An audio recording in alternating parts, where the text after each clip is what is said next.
Here's how they caught him. So you said you're it's Chauncey, is it?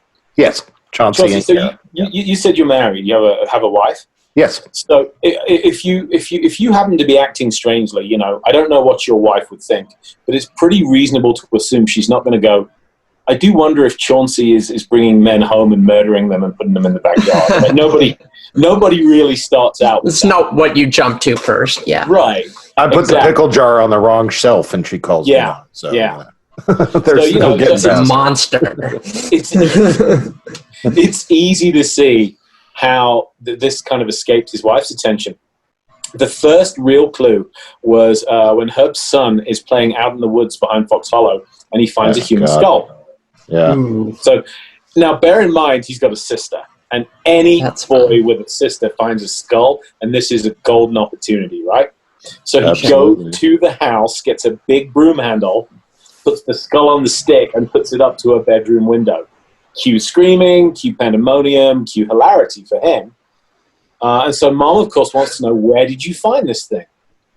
So he leads her out into the woods, and Herb's wife sees bones. She sees lots of bones, and they look human. So rather than call the police, she confronts Herb when he comes home from work that day, and he's very dismissive. He's like, oh, don't worry about it. Dad, who was a doctor, Herb said, that's Dad's medical school skeleton. You know, I threw that out into the woods. I'm sorry. I'll go get rid of it. The critters must have gotten into it.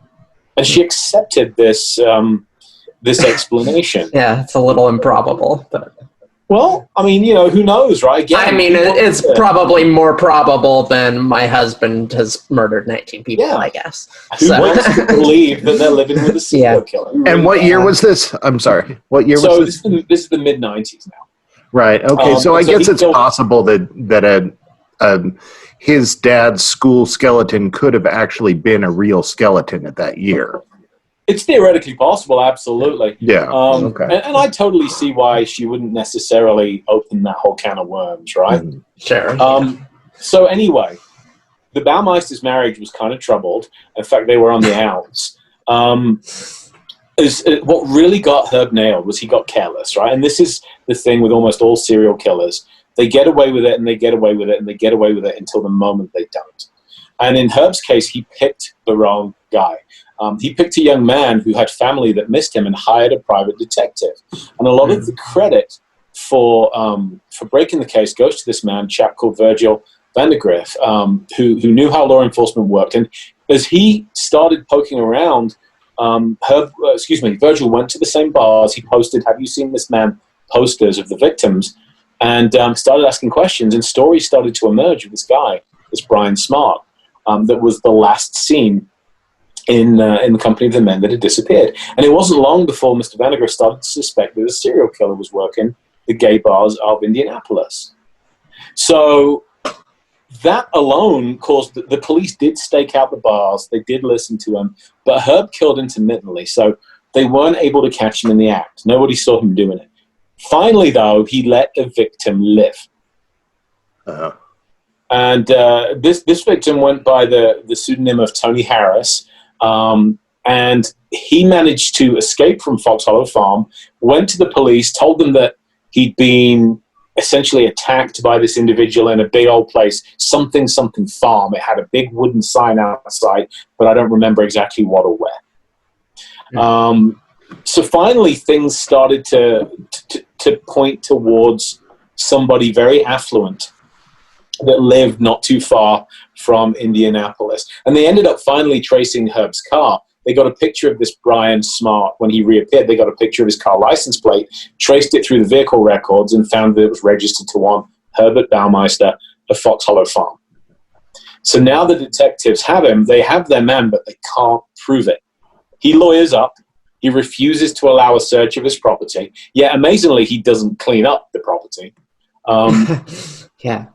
And finally, the cops get to Fox Hollow Farm, and when Herb is out, and his wife allows them access. And he goes out into the woods behind the farm. The cops go out into the woods behind the farm, and they find not just hundreds, but thousands of bones and bone fragments. It's a boneyard going all the way out into the woods. So it's obvious that this is, these are multiple men. I mean, some of the arms are handcuffed.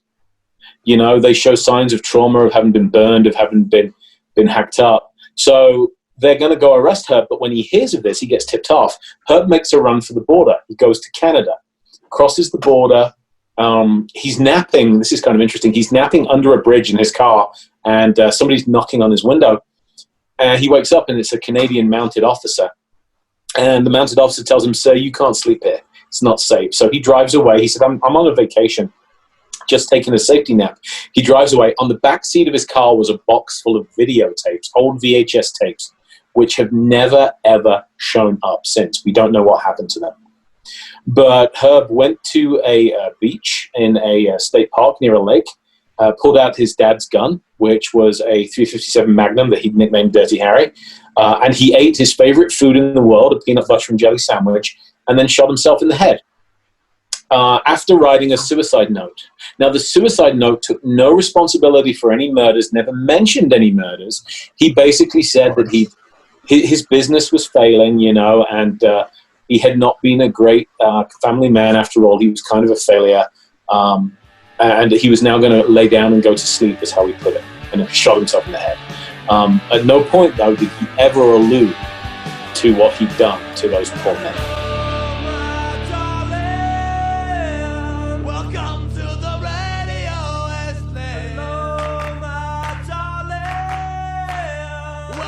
to